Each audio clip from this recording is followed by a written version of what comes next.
কয়দিন বেঁচে আছি সেই কয়দিন তুমি যা খেতে মন চায় আমাকে বলবা, আমি রান্না করে দেবো। দেরি করবা না, মরে গেলে আর মারে পাবা না। মায়ের কণ্ঠে কখনো কখনো এমন কিছু কথা থাকে যা শোনার পর বুকের ভেতরটা হঠাৎ শূন্য হয়ে যায়। মরে গেলে আর মারে পাবা না, এই একটি বাক্যই যেন জীবনের সবচেয়ে কঠিন সত্যটা চোখের সামনে এনে দাঁড় করায়। সন্তানকে বলা এই কথার ভেতরে আছে ভালোবাসা, ভয় আর অদ্ভুত এক মমতার মিশেল। তুমি যা খেতে মন চায় আমাকে বলবা, আমি রান্না করে দেবো।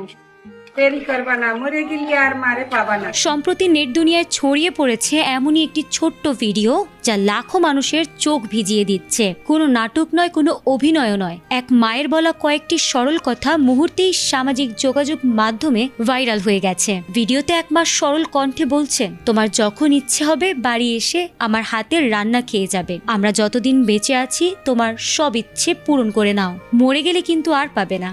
এই কথাটুকুই যেন আবেগের বাঁধ ভেঙে দিয়েছে। আজ জীবনের নানা প্রয়োজনে বা দায়ে আমাদের কখনো কখনো পরিবার থেকে দূরে অবস্থান করতে হয়। মায়ের কাছে থাকা সম্ভব হয়ে ওঠে না। শহরের ঝলমলে রেস্তোরাঁয় দামি দামি খাবার সবকিছু থাকলেও সেখানে কি আর পাওয়া যায় মায়ের হাতের সেই স্বাদ?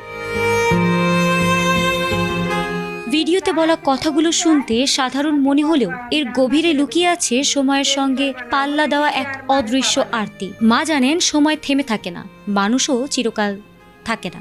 তাই বেঁচে থাকতে থাকতে সন্তানকে যতটা সম্ভব কাছে টেনে নিতে চান তিনি। তুমি যা খেতে মন চায় আমাকে বলবা, আমি রান্না করে দেবো।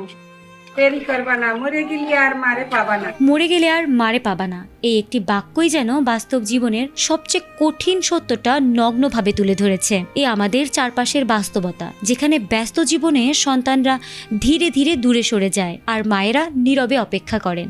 এক বাটি ভাত, একটু তরকারি আর সন্তানের মুখের দিকে তাকিয়ে থাকা, এতেই তাদের সুখ।